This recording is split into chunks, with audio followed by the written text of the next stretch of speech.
তাই আমরা যে বেলা মহামন্ত্রী উপস্থাপনা করতে চলেছি তা সকলেই দেখার মতো, বোঝার মতো, মা মন্দির উপভোগ করার মতো এক উষ্ণ সজল ভক্তিমূলক পৌরাণিক পালা। সে পালার নাম হলো মহাসতী অনুসূয়া। এই পৃথিবীতে যুগে যুগে অনেক সতী নারী আবির্ভূত হয়েছিলেন, রেখে গেছেন তাদের সতীত্বের মহামূল্যবান কাহিনী। তাদের মধ্যে বৃন্দা, সাবিত্রী, অহল্যা এবং বেহুলা ছিলেন অন্যতম। আরো এক সতী নারী রেখে গেছেন তার সতীত্বের অপরূপ নিদর্শন, যার ছিল বর্ণকুটির রোগাবর, যার কাছে সতীত্ব পরীক্ষা করতে এসে পরাস্ত হয়েছিলেন স্বয়ং ব্রহ্মা, বিষ্ণু এবং মহেশ্বর, যার স্বামী সেবার কাছে পরাজিত হয়েছিলেন লক্ষ্মী, সরস্বতী ও কৈলাস ধরণী পার্বতী। তাই তারা সেদিন একত্রিত হয়ে সমবেত কণ্ঠে বলেছিলেন, অনুসূয়া তুমি শুধু সতী নারী নও মা, তুমি হলে নারী সমাজের ধন্যা, তুমি নারী সমাজের অনন্যা, তুমি অভয়া, তুমি হলে যুগে যুগে সতীর সতী অনুসূয়া।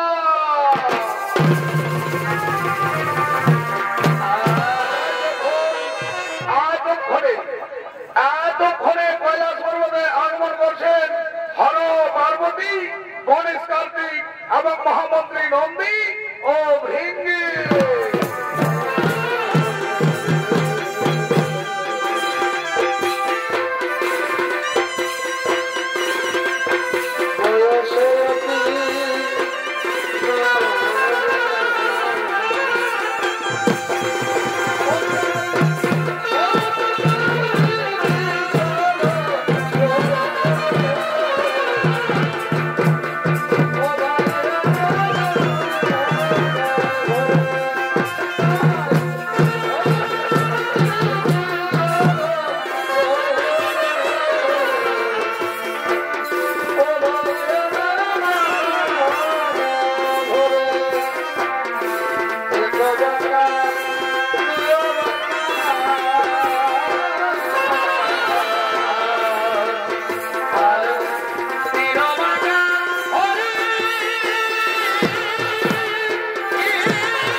আজ এক্ষুনি স্বয়ং ব্রহ্মদেব এবং তার পুত্র ত্রয়ীমুনি এবং কিছু জ্ঞানী গুণী মনীষীগণ আজ এই কৈলাসে করবে আগমন, আমার মুখে হরি নাম করিতে শপথ।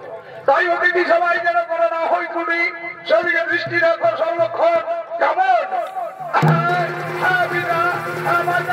আমরা জীবন দিয়ে সন্তুষ্ট করবো অতিথি রক্ষা। আপনি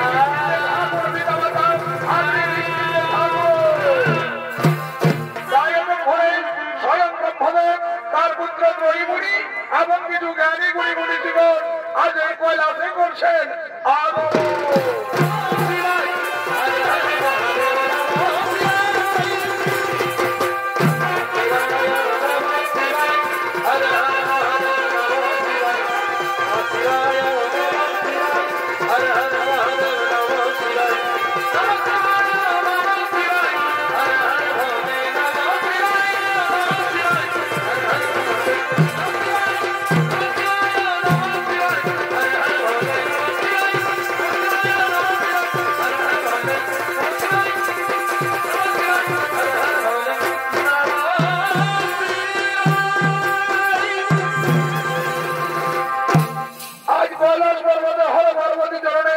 আমাদের সমস্ত করি প্রণাম। বলো বড় বড় ব্রহ্মদেব আজ বিরোহীদের মনীষীদের সঙ্গে নিয়ে এই কৈলাসে করেছ আগমন। হে বাবা ভোলেনাথ, তুমি হলে যোগীর যোগী মহাযোগী, তুমি হলে বৈষ্ণবের চূড়ামণি ধন। তাই তো আমরা সকলে মিলে প্রয়াসে করি আগমন, তোমার মুখে হরি নাম করিতে শ্রবণ, তোমার মুখে হরি নাম করিতে শ্রবণ। উত্তম, তবে শান্ত ভাবে নিজে দর্শন করিয়ে গ্রহণ। এক্ষুনি আমি তোমাদের শোনাবো হরি নাম সংকীর্তন, আমি এক্ষুনি তোমাদের শোনাবো হরি নাম সংকীর্তন। তাই সঙ্গে সঙ্গে বাবা ভোলানাথ আজ সকলের সামনে হরি গুণগান করতে লাগলেন। আর রাত্রি গেল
তুমি ভণ্ড, তুমি পাপিষ্ঠ, তুমি হলে শুধু দর্শক মন্ডলী, আজ বাবা ভোলানাথের এক বজ্র মুষ্টি গ্রহণে ব্রহ্মদেবের ঘর থেকে এক মস্তক খসে পড়ল মাটিতে। আজ থেকে ব্রহ্মদেব পঞ্চমুখের পরিবর্তে হলেন চতুর্মুখ। এদিকে তার পুত্র ত্রয়ীমুনি, তিনি সঙ্গে সঙ্গে চিত্ত হয়ে বলে উঠলেন, মহাদেব এই কি করলেন আপনি? আজ সামান্য কারণে আমার পিতার ঘর থেকে এক মস্তক করলেন ছেদন। এই কি আপনার হরি নাম সংকীর্তন? যার ব্যঙ্গ চামড়া পরনে ছাই ভস্য সর্বাঙ্গে, যে মুখে সর্বদাই কাজা ভাঙ করেন সেবন, সে মুখে না শোভাময় হরি নাম সংকীর্তন। কি বলিনি ওরে পাপিষ্ঠ কুলাঙ্গার? আজ যৌবনের বসে মত্ত হয়ে আমার বাড়িতে এসে আজ আমার স্বামীরই করবি অপমান। যা, আজ আমি তোরে দিলাম অভিশাপ, তোর সর্বাঙ্গে কুষ্ঠ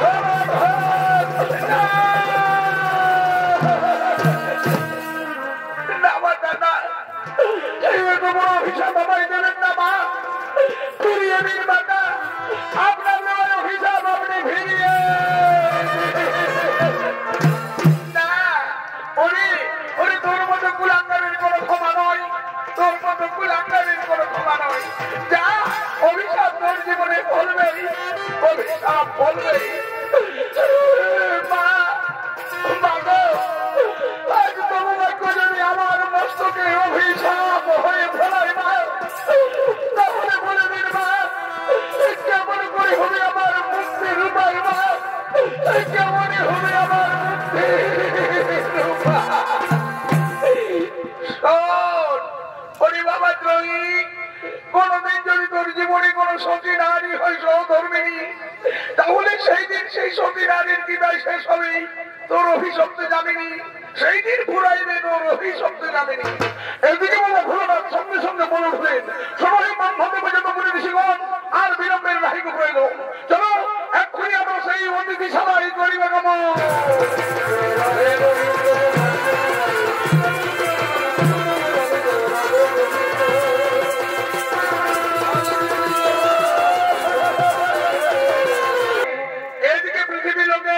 মহারাজা ভক্ত দাসের কন্যা অনুসূয়া তার সখীদের দিয়ে গোবিন্দ ঠাকুরের পূজা করার জন্য ছুটে চলেছেন তার গৃহ মন্দিরের মধ্যে।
আমি যেমন মনে ঠাকুর গোবিন্দ চরণেই করি আরাধনা পিতা।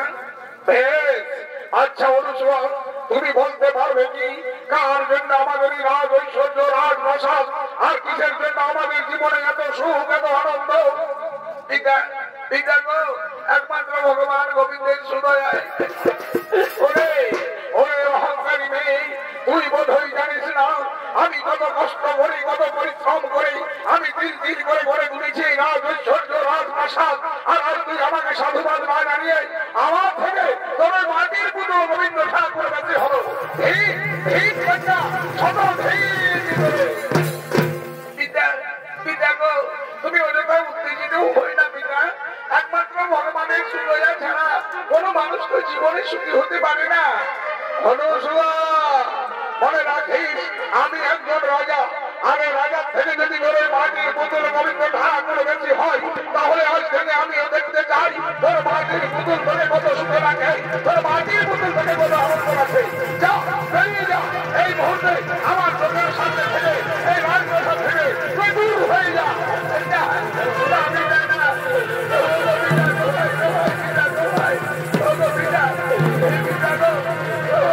আমি তোমার ভাই বলি পিতা, আমি তোমার ভাই বলি, তুই আমায় দাঁড়িয়ে দিই না।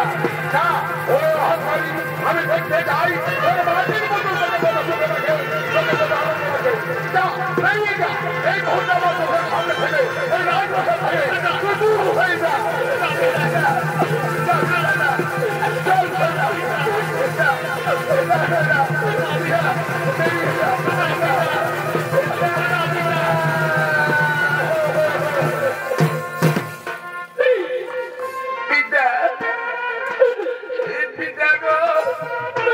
আমি তো কোনো অন্যায় কর্ম করিনি পিতা, তবু কেন তুমি আমায় দূর দূর করে দাঁড়িয়ে দিচ্ছ পিতা? তুমি কেন আমায় দূর দূর করে দাঁড়িয়ে দিচ্ছ? না, আজ থেকে তুই আর আমাকে পিতা বলে ডাকিস না। আজ থেকে ওই মাটির পুতুল হলো তোর পিতা, ওই মাটির পুতুল হলো তোর আনন্দের ভাগিদা। ওদিকে ব্রহ্মদেবের পুত্র ত্রয়ীপুরী সে মাতা পার্বতীর অভিশাপে কুষ্ঠরোগে আক্রান্ত হয়ে এ পৃথিবীতে আবির্ভূত হয়েছে।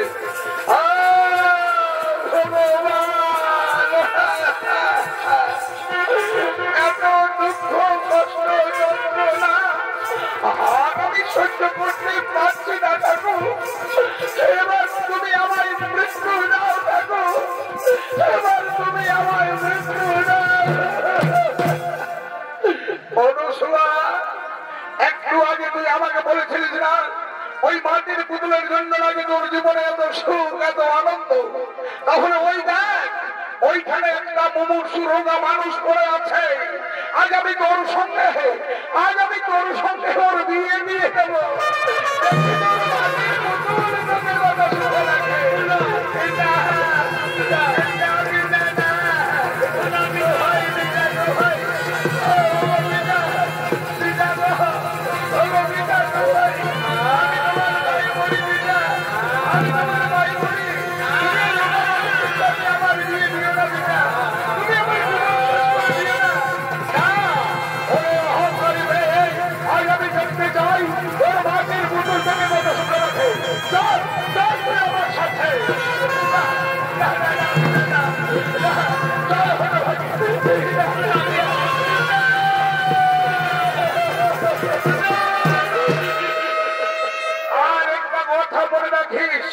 যদি তুই এর সাথে স্বামীর ঘর করতে না পারিস তাহলে তোকে আমি টেনে টুকরো টুকরো করে ওই নদীর নিজরে ভাসিয়ে দেবো।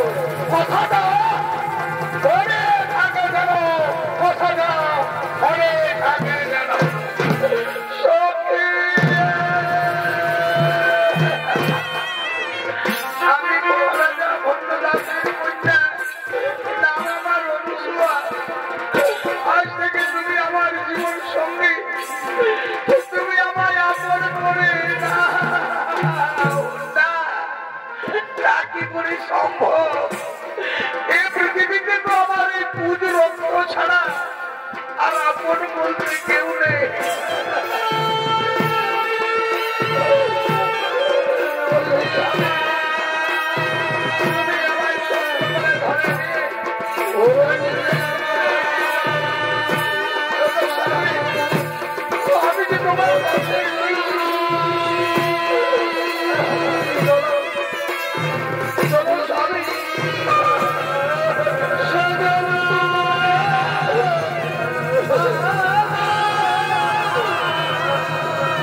আমি তো জীবনে কোনোদিন কোন নারীকে এভাবে স্বামী সেবা করতে দেখিনি। ধন্য মনুষ্যা, ধন্য সতী নারী তুমি।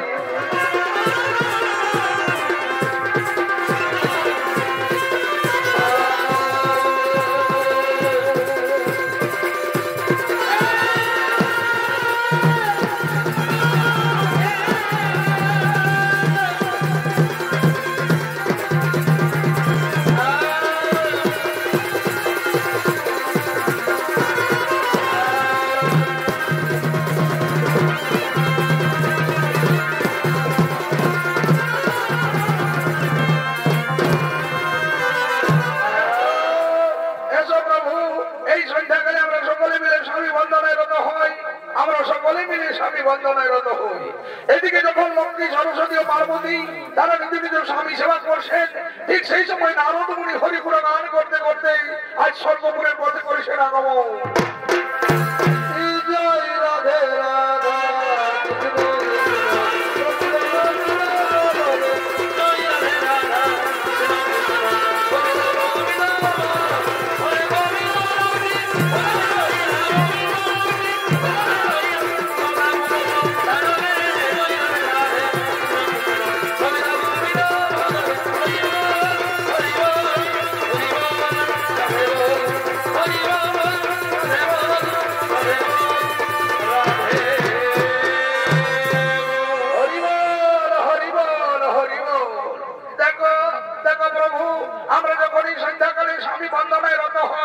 ঠিক তখনই নারদ মুনি কেমন হরিবল হরিবল করে আমাদের স্বামী সেবায় বিঘ্ন ঘটায়।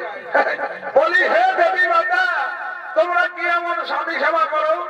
একে তোমার স্বামী সেবা বলি না, প্রকৃতই স্বামী সেবা করে সে মর্তভূমের এক নারী, নাম তার অনুসূয়া। কি বললি নারদ? আজ তুমি দেব সন্তান হয়ে আমাদের স্বামী সেবা করবে অবহেলা? দাঁড়াও, আজ আমরা তোমায় দিলাম অভিশাপ।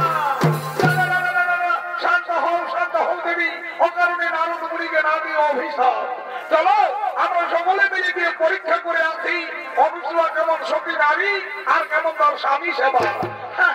ঠিকই বলেছ প্রভু, তাহলে তাই চলো, তাই চলো, তাই চলো।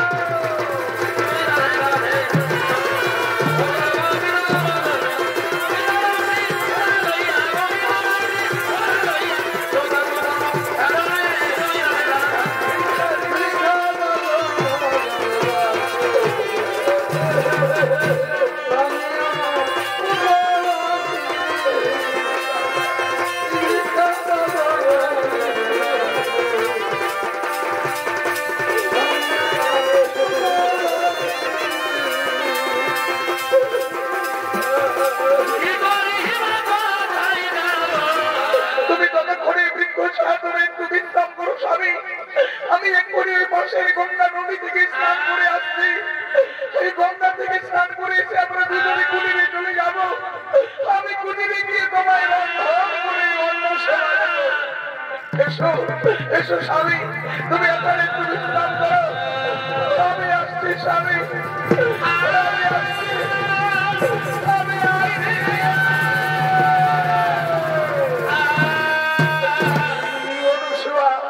তুমি আমাকে এখানে একলা ফেলে রেখে কোথায় চলে গেলে? নির্জন জায়গা, কাছে কাছে কত ফুল, কত পাখির খবর, ওই তো দূরে শোনা যায় গঙ্গা নদীর কুলু কুলু শব্দ। আজ আমিও যাবো, আমিও গিয়ে গঙ্গা নদীতে স্নান করে আমার জীবনের সমস্ত পাপ আমি ধ্বংস করবো। তুমি দাঁড়াও অনুসূয়া, তুমি কোন পথে হারিয়ে গেলে? আমি যে তোমায় দেখা পাচ্ছি না, তুমি দাঁড়াও।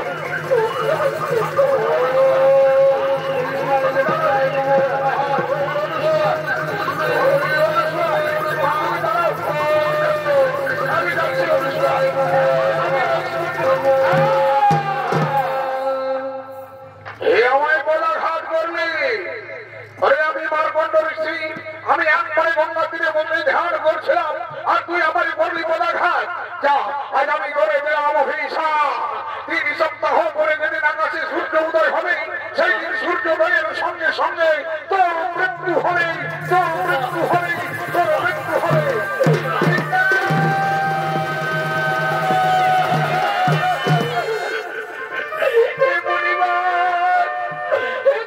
অভিশাপ আমার স্বামী নিও না, ফিরে যাও পরিবার, তোমার অভিশাপ তুমি ফিরিয়ে তা তো হয় না। আমি মার্কণ্ডের স্ত্রী, আমার মুখের ভাগ্য কোনদিন না হয় লঙ্ঘন। 3 সপ্তাহ পরে যদি আকাশে সূর্য উদয় হবে, সেই দিন সূর্যোদয়ের সঙ্গে সঙ্গে তোর স্বামীর মৃত্যু হবে, তোর স্বামীর মৃত্যু হবে, তোর স্বামীর মৃত্যু হবে। সূর্যদেবকে অভিশাপ দিলাম, হে সূর্যদেব, 3 সপ্তাহ পর থেকে তুমি আর আকাশে উদিত হও না। যদি তুমি আকাশে উদিত হও, তাহলে তুমিও মরে যাবে। কি করলে অনুসুয়া, তুমি কেন আজ সূর্যদেবকে এত বড় অভিশাপ দিলে?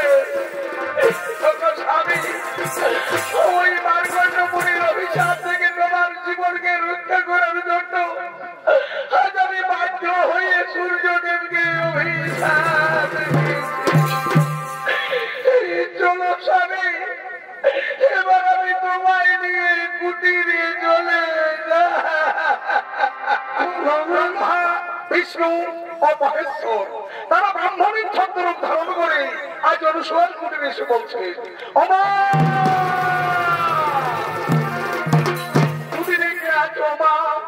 আমরা 3 জন ভিখারি ব্রাহ্মণ, আমাদের কিছু ভিক্ষা দাও মা।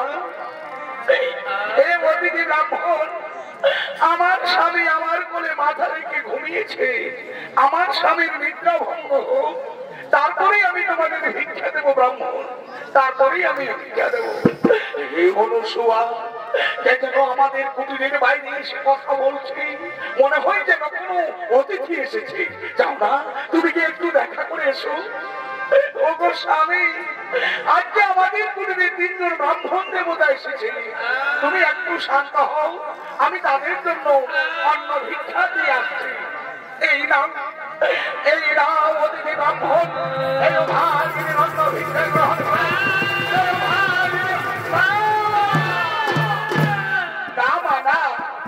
আমরা তো তোমার কাছে এভাবে ভিক্ষা দিতে পারবো না। তুমি যদি আমাদের বস্ত্রহীন হয়ে ভিক্ষা দাও, তবেই আমরা তোমার কাছে ভিক্ষা দেবো। আমরা শুদ্ধ হাতে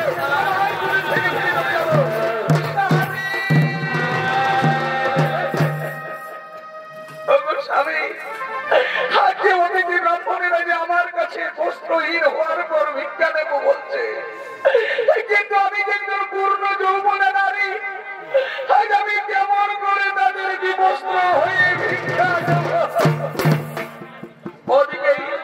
ওদিকে আকাশ পথে যোগমায়া বলছেন, অনুসুয়া তুমি কোনো চিন্তা করো না মা, তোমার গোবিন্দ ঠাকুরের ঘটিতে জল আছে, সেই জল তুমি অতিথি ব্রাহ্মণদের গায়ে ছিটিয়ে দিয়ে যা মনে করবে মা, সঙ্গে সঙ্গে তারা তাই হয়ে যাবে, তারা তাই হয়ে যাবে। অনুসুয়া কে যেন আমাদের আকাশ পথে কি একটা বলে গেল, তুমি কিছু শুনেছো কি? তুমি কিছু শুনেছো? হ্যাঁ স্বামী, আমি সব শুনেছি, তুমি একটু শান্ত হও। এসো স্বামী, তুমি এখানে একটু বসো। এসো, এসো ব্রাহ্মণ, আজ আমি তোমাদের ভিক্ষা দেব। এসো কাছে এসো, যাও তোমরা শিশু হয়ে যাও, তোমরা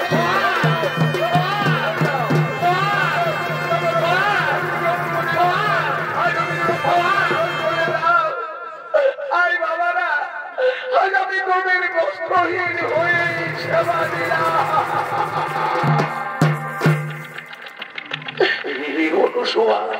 আমাদের তো কোনো সন্তান সন্ততি নেই, এই 3 সন্তানকে নিজ সন্তান মনে করে এদেরকে আমরা কোলে পিঠে করে মানুষ করবো।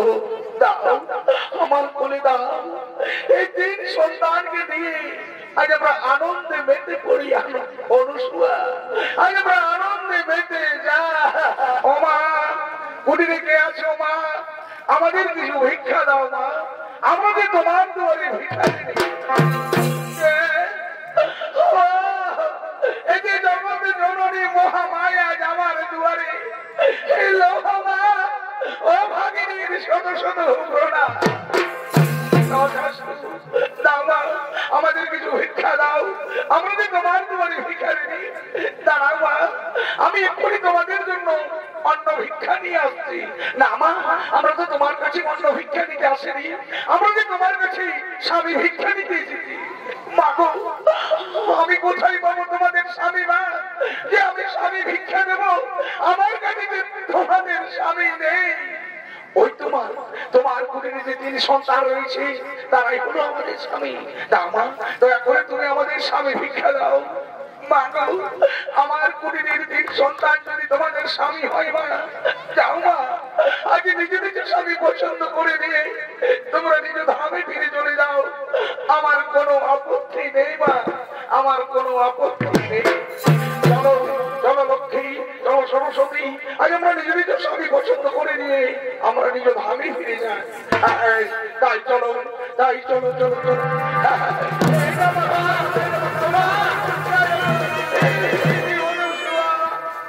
আজ আমরা 3 জনের মধ্যে কেউ নিজ স্বামী চিনতে পারলাম না মা আজ আমরা তোমার কাছে পরাস্ত হলাম মা আজ আমরা তোমার কাছে মা গো তোমরা না 3 জনেই সতী নারী তোমরা সতী নারী হয়ে আজ নিজ পতি চিনতে পারলে না মা তোমরা নিজ পতি চিনতে পারলে না এসো মা আমি তোমাদের স্বামী চিনিয়ে দেবো এই দেখো মা এই দেখো আমার এই সন্তান দেখো এর গায়ে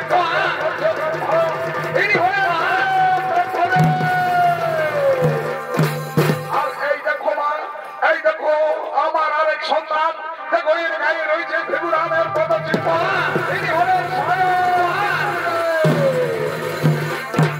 আর এই দেখো মা আমার আরেক সন্তান দেখো দেখো এর গলায় রয়েছে নীলবর্ণ ইনি হলেন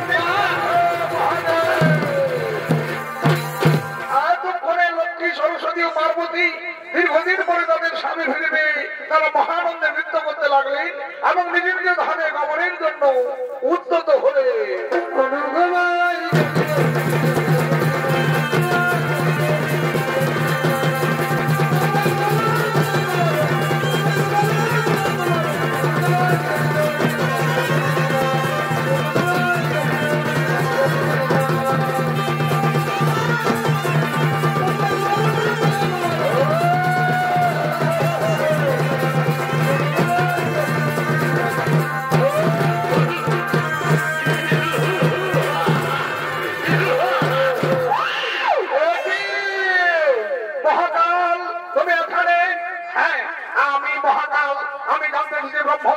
আমি জানতে এসেছি বিষ্ণুদেব আমি জানতে এসেছি মহেশ্বর আজ এখন আকাশে সূর্য উদয় হলো না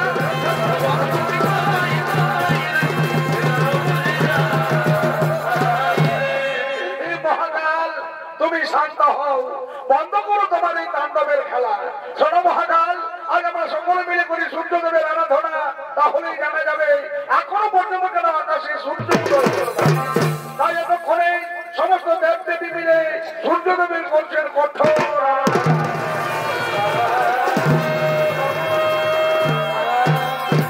বলো বলো বলো দেবগণ কিনা হেতু অসময়ে আমায় করছ স্মরণ হে সূর্যদেব তুমি আকাশে উদিত হও তা না হলে যা সৃষ্টি প্রলয়ের পথে না না না দেবগণ আর আমি কোনোদিন আকাশে উদিত হতে পারবো না আমি যে অভিশাপ কে দিয়েছে তোমাকে অভিশাপ এই দেবগণ আমাকে অভিশাপ দিয়েছে ওই মহাসতী অনুসূয়া তুমি কেন সূর্যদেবকে অভিশাপ দিয়েছ দেখো আমি বড় ভাগিনী আমি যে বড় দুঃখিনী নারী মার্কণ্ড মুনির অভিশাপ থেকে আমার স্বামীর জীবন রক্ষা করার জন্য আমার এই শাখা সিঁদুরকে রক্ষা করার জন্য আমি নিরুপায় হয়ে সূর্যদেবকে অভিশাপ না মা তুমি সূর্যদেবকে অভিশাপ দিয়ে তুমি তার সৃষ্টিকে নষ্ট করতে পারবে না দাও মা, তুমি তোমার অভিশাপ থেকে সূর্যদেবকে মুক্ত করে দাও। এটা আমি যদি আমার অভিশাপ থেকে সূর্যদেবকে মুক্ত করে দিই, তাহলে যে আকাশে সূর্য উদিত হওয়ার সাথে সাথে আমার স্বামী মরে যাবে, আর আমি যে বিধবা হয়ে যাব। না মা, আমরা ব্রহ্মা বিষ্ণু মহেশ্বর, আমরা তিনজনে মিলে তোমায় কথা দিচ্ছি, তোমার মৃত স্বামীকে আমার জ্ঞান্ত করে আবার আমরা তোমার হাতেই তুলে দেবো মা, আবার আমরা তোমার হাতেই তুলে দেবো। আর বিলম্ব না করে তুমি তোমার অভিশাপ থেকে তুমি সূর্যদেবকে মুক্ত করে দাও। বেশ, তুমি তাই হবে দয়াময়। সকলের কথা মতো আমি আমার অভিশাপ থেকে আমি সূর্যদেবকে মুক্ত করে দিলাম। হে সূর্যদেব, তুমি অভিশাপ মুক্ত হয়ে আকাশে উদিত হও। সূর্যদেব, তুমি আকাশে উদিত হও।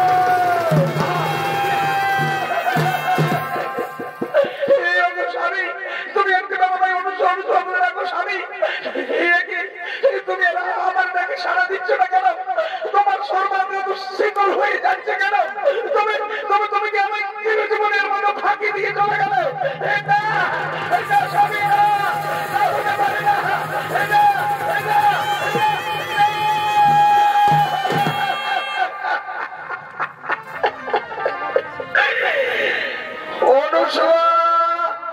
তুমি শান্ত হও মা, তোমার স্বামী তো মরেনি, সে আমাদের আশীর্বাদে আবার জীবিত হয়ে উঠবে।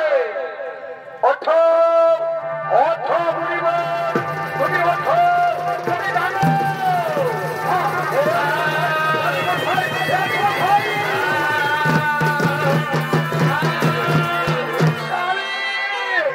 স্বামী না